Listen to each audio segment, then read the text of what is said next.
చూస్తున్నటువంటి వీడియోల్లో gold and silver ఈటీఎఫ్లు అనేది కొంచెం అట్రాక్టివ్గా కనిపిస్తుంది. ఇన్వెస్ట్ చేయొచ్చు అంటారా? ఈ క్వశ్చన్స్ నన్ను తరచుగా అడుగుతున్నారు. అసలు ఎందుకు అని చూస్తే లాస్ట్ 1 yearలో సిల్వర్ మనకు ఆల్మోస్ట్ 59% రిటర్న్ ఇచ్చింది అండ్ గోల్డ్ వచ్చేసరికి 54% రిటర్న్ ఇచ్చింది. అదే పీరియడ్లో వాళ్ళ ఈక్విటీ ఇన్వెస్ట్మెంట్ నిఫ్టీ 50 యావరేజ్గా 1.46% రిటర్న్ ఇచ్చింది. సో లాస్ట్ 1 yearకి వచ్చేసరికి ఒక హెవీ రిటర్న్స్ ఇచ్చాయి రెండు. సో దాంతో చాలా మంది రీసెన్సీ బయాస్ అనేది ఒకటి పట్టుకున్నారు. అమ్మో గోల్డ్ పెరిగిపోయింది, ఇంకా బాగా పెరిగిపోతుంది అటు వెళ్తారు. తర్వాత గోల్డ్ 2-3 ఏళ్ళు పెరగదు, అయ్యో స్టాక్స్ పెట్టినా బాగుండు, అక్కడి నుంచి ఎందుకు వచ్చాను అలా అనుకుంటారు. సో ఇవన్నీ ఏంటంటే డైవర్ట్ చేయడానికే వస్తుంటాయి. సో ఏదో ఒక అసెట్ క్లాస్ మీరు జనరల్గా చాలా మందికి ఏంటంటే వాళ్ళు ఇన్వెస్ట్ చేసిన తర్వాత అసెట్ క్లాస్ పెరగదు. ఇది చాలా మంది దగ్గర నేను చూశాను. నమస్తే, నేను Kavitha. Welcome to iDream. Already equity mutual ఫండ్స్లో ఇన్వెస్ట్ చేస్తున్న వాళ్ళకి ఈ మధ్య కాలంలో గోల్డ్ అండ్ సిల్వర్ ఈటీఎఫ్లు అనే వీడియోలు విపరీతంగా కనిపిస్తూ ఉంటాయి, అట్రాక్టివ్గా కూడా ఉన్నాయి. వాటిలో ఇన్వెస్ట్ చేయొచ్చా, ఎలాంటి ప్రొసీజర్ని ప్రోటోకాల్ని పాటించాల్సినటువంటి అవసరం ఉంటుంది? మనతో పాటుగా ఉన్నారు ఫైనాన్షియల్ ఎక్స్పర్ట్ సాయిరామ్ గారు. సాయిరామ్ గారు నమస్కారం. నమస్తే madam. So equity mutual funds అనేవి అవేర్నెస్ అనేది చాలా వచ్చింది, దాంట్లో ఇన్వెస్ట్ చేయడం అనేది ప్రారంభించాం. బట్ ఈ మధ్య కాలంలో అవేర్నెస్, ఫైనాన్షియల్ అవేర్నెస్ అనేది బాగా పెరుగుతుంది, ఎడ్యుకేషన్ అనేది వస్తుంది. కాబట్టి చూస్తున్నటువంటి వీడియోల్లో గోల్డ్ అండ్ సిల్వర్ ఈటీఎఫ్లు అనేది కొంచెం అట్రాక్టివ్గా కనిపిస్తున్నాయి. ఇన్వెస్ట్ చేయొచ్చు అంటారా? సో ఈ క్వశ్చన్ నన్ను చాలా మంది అడుగుతున్నారు మేడం. సో చాలా మంది ఏంటంటే ఇన్స్టాగ్రామ్ రీల్స్, యూట్యూబ్ షార్ట్స్ చూస్తున్నారు. సిల్వర్ అంటే ఇండస్ట్రీస్లో వాడుతున్నారు, సెమీ కండక్టర్స్లో వాడుతున్నారు. సో దాని యూసేజ్ బాగా ఉంటుంది, ఫ్యూచర్లో బాగా పెరుగుద్ది, మనం కూడా ఇన్వెస్ట్ చేద్దాం. అండ్ గోల్డ్ చూసేసరికి లాస్ట్ 5 years హెవీగా పెరిగింది. 1 lakh దాటింది, 1,10,000 దాటేసింది, 2 lakhs వైపు వెళ్తుందంట కదా, అదొక భయం ఒకటి ఉంది. సో గోల్డ్లో కూడా ఇన్వెస్ట్ చేద్దామా? ఈ క్వశ్చన్స్ నన్ను తరచుగా అడుగుతున్నారు. ఇది లాస్ట్ 2 months నుంచి హెవీ అయింది. అసలు ఎందుకు అని చూస్తే లాస్ట్ 1 yearలో సిల్వర్ మనకు ఆల్మోస్ట్ 59% రిటర్న్ ఇచ్చింది అండ్ గోల్డ్ వచ్చేసరికి 54% రిటర్న్ ఇచ్చింది. అదే పీరియడ్లో వాళ్ళ ఈక్విటీ ఇన్వెస్ట్మెంట్ నిఫ్టీ 50 యావరేజ్గా 1.46% రిటర్న్ ఇచ్చింది. సో లాస్ట్ 1 yearకి వచ్చేసరికి ఒక హెవీ రిటర్న్స్ ఇచ్చాయి రెండు. సో దాంతో చాలా మంది రీసెన్సీ బయాస్ అనేది ఒకటి పట్టుకున్నారు.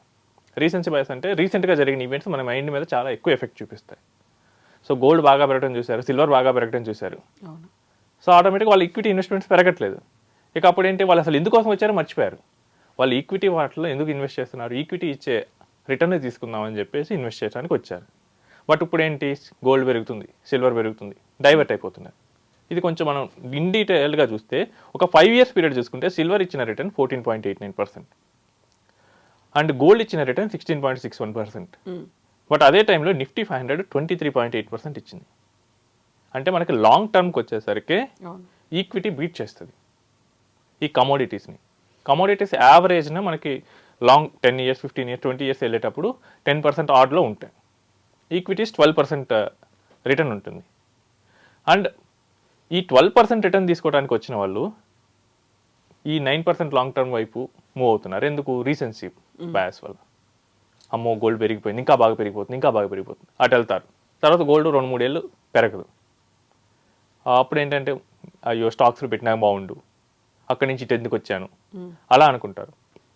ఇదేమీ ఫస్ట్ టైం కాదండి. 2012 గోల్డ్ ఆల్మోస్ట్ 30,000 రీచ్ అయింది. మళ్ళీ 2018 వరకు అదే రేంజ్లో తిరుగుతుంది. ఆల్మోస్ట్ 6 years నెగిటివ్ రిటర్న్ ఇచ్చింది. ఎవ్వరూ పట్టించుకోరు. గోల్డ్ 6 years నెగిటివ్ రిటర్న్ ఇచ్చింది, అసలు రియలా అంటారు. నెక్స్ట్ సిల్వర్ 2011లో అరౌండ్ 56K ఉంది. ఓకే, మళ్ళీ 2019 వరకు అదే రేంజ్లో ఉంది, పడుతూ వచ్చేసింది. బట్ దాన్ని మర్చిపోయారు అందరు కంప్లీట్గా. సిల్వర్ హిస్టరీలో 3 times $50 దగ్గర నుంచి హెవీ క్రాషెస్ అయినాయి. బట్ వాటన్నిటిని మర్చిపోయారు. ఇప్పుడు కూడా ఆల్మోస్ట్ $50 అయితే వస్తుంది. సో వాళ్ళు వచ్చిన ఉద్దేశాలను మర్చిపోయి గోల్డ్లో పెడదామా, సిల్వర్లో పెడదామా అంటే రేపు ఏమవుతుందంటే ఆల్రెడీ బాగా పెరిగిపోవటం వల్ల వీళ్ళు ఇన్వెస్ట్ చేసిన తర్వాత 1 yearకో 2 yearsకి అవి హెవీ క్రాషెస్లోకి వెళ్ళిపోతాయి. వాళ్ళు లాస్ అయిపోతారు. మెయిన్గా మన ఇన్వెస్ట్మెంట్స్ ఎప్పుడు అసెట్ అలొకేషన్ ప్యాటర్న్ డిసైడ్ చేసుకోవాలి.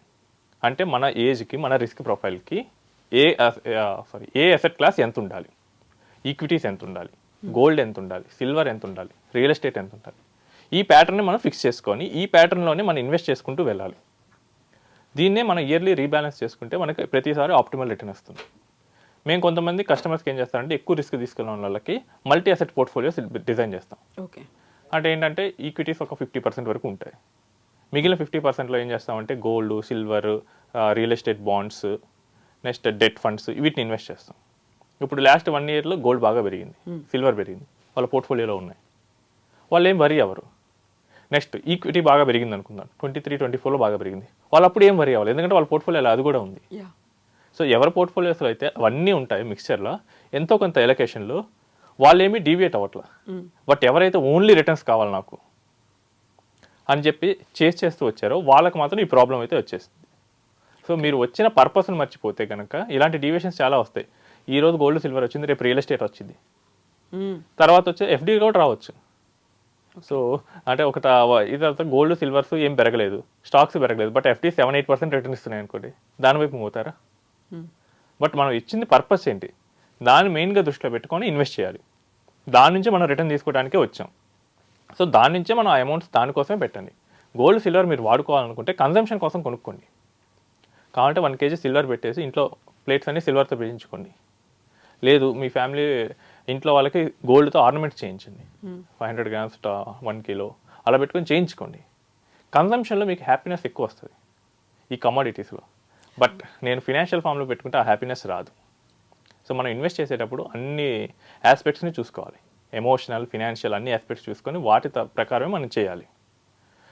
సో మనకి ఈక్విటీస్ కూడా ఒక్కోసారి చూస్తే వరస్ట్గా ఉండొచ్చు. మనం చూస్తే కనుక early 2000s Ketan Parekh scam వచ్చింది. అవును, ఒకేసారి అంతా షేక్ అయిపోయింది.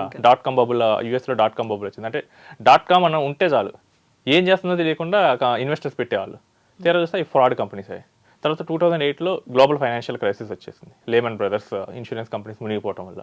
తర్వాత 2020లో కోవిడ్. ఈ టైంలో ఈక్విటీస్ చాలా క్రాష్ అయ్యాయి.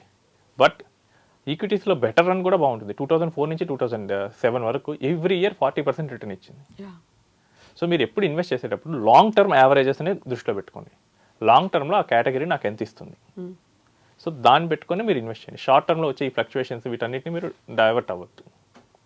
సో ఈ ప్రాసెస్ని మీరు దృష్టిలో పెట్టుకొని ఇన్వెస్ట్ చేస్తే ఇలాంటివి ఏంటిని మీరు చూసి డైవర్ట్ అవ్వరు. మీ ఫోకస్ ఎప్పుడు మీరు టార్గెట్ ఏం పెట్టుకున్నారు దాని మీదే ఉండాలి. మనం ఇంతకుముందు చెప్పుకున్నట్టుగా అట్రాక్టివ్గా కనిపిస్తుంటాయి, టెంప్టింగ్గా కనిపిస్తుంటాయి, కానీ మన టార్గెట్ ఏంటి అనేది దాన్ని మాత్రం దృష్టిలో పెట్టుకోవాలి. సో ఇవన్నీ ఏంటంటే డైవర్ట్ చేయడానికే వస్తుంటాయి. సో ఏదో ఒక అసెట్ క్లాస్ మీరు జనరల్గా చాలా మందికి ఏంటంటే వాళ్ళు ఇన్వెస్ట్ చేసిన తర్వాత ఆ అసెట్ క్లాస్ పెరగదు. ఇది చాలా మంది దగ్గర నేను చూశాను. బట్ వాళ్ళు అదంతా మర్చిపోయి చేస్తూనే ఉంటారు. వాళ్ళు చాలా మంది ఏంటంటే నా దగ్గర వచ్చినప్పుడు రియల్ ఎస్టేట్లో నేను పెట్టానంటే ఏం పెరగలేదంటారు. ఎంతకాలమైంది? 10 years పైన కూడా నేను చూశాను. కొన్నిసార్లు పెట్టినట్లే ఉంది. నెక్స్ట్ గోల్డ్ కొన్నాను అంటారు. గోల్డ్ ఎప్పుడు కొన్నారో ఆయన 2012లోనే గోల్డ్ కొన్నాడంట, 2019లో సెల్ చేసేసాడంట, తర్వాత పెరిగిందంట మళ్ళీ. నెక్స్ట్ స్టాక్స్ కోవిడ్ ముందు కొన్నాడు, కోవిడ్లో అమ్మేశాడు. ఇలా చేస్తూ ఉంటారు. వీళ్ళు వచ్చిన పర్పస్ ప్రకారం ఆ టైం పీరియడ్స్ని సెట్ చేసుకుంటే ఇలాంటివి ఏమీ ఉండవు. సో గోల్డ్ మీరు అడిగిన క్వశ్చన్ ప్రకారం గోల్డ్ సిల్వర్ కొనాలనుకుంటే ఫిజికల్ ఫామ్లో కొనేసుకోండి, కన్జంప్షన్కి వాడేసుకోండి. అంతేగాని ఇన్వెస్ట్మెంట్ పర్పస్ మీరు మ్యూచువల్ ఫండ్లో ఇన్వెస్ట్ చేస్తున్నారు, ఈక్విటీస్లో ఇన్వెస్ట్ చేస్తున్నారు, దాన్ని మాత్రం డిస్టర్బ్ చేయొద్దు. ఎందుకంటే లాంగ్ టర్మ్లో ఇవి మీ కమోడిటీస్ని బీట్ చేసే రిటర్న్ అయితే ప్రొవైడ్ చేస్తాయి. సో బోల్డ్ అన్ని ప్రచారాలు ఇవన్నీ కనిపిస్తూ ఉన్నాయి. కాకపోతే మనకు ఫైనాన్షియల్ లిటరసీ అనేది అంత ఈజీగా రాదు. We need to have that expert అనే పర్సన్ అయితే ఉండాలి మనకి to guide. Yes madam, financial literacy ఏంటంటే వినడానికి చాలా సింపుల్గా ఉంటాయి, బట్ ఆచరించేటప్పుడు దానిలో ఉన్న హార్డ్నెస్ తెలుస్తుంది. మన ఎమోషన్స్ని కంట్రోల్లో పెట్టుకోవాలి. సో ఇది పెట్టుకోవాలంటే మనం ఒక్కడి వల్ల అయితే కాదు, we need a third person. అతనికి ఏంటంటే మన ఎమోషన్స్ని కంట్రోల్ చేస్తూ ఉంటారు, మనకు అప్పుడప్పుడు గైడ్ చేస్తూ ఉంటాడు. సో ఒక ఎక్స్పర్ట్ సలహాలు తీసుకొని మేము ఏదైనా డెసిషన్స్ అనేది తీసుకుంటే బెటర్గా ఉంటుంది. ఎస్ అండి, థ్యాంక్ యూ సో మచ్ అండి. Thank you. And for more videos, please subscribe to iDream. Please subscribe to iDream. Please subscribe iDream. And please subscribe to iDream.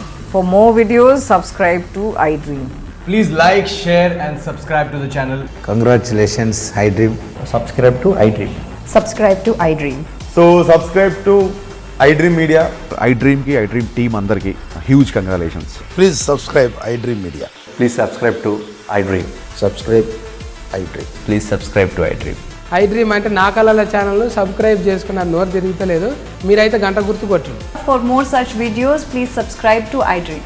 Subscribe to iDream. Please subscribe to iDream. Please subscribe iDream Media. Please do subscribe to iDream. Please subscribe to iDream Media. For best entertainment and information, please subscribe iDream. And don't forget to subscribe to iDream.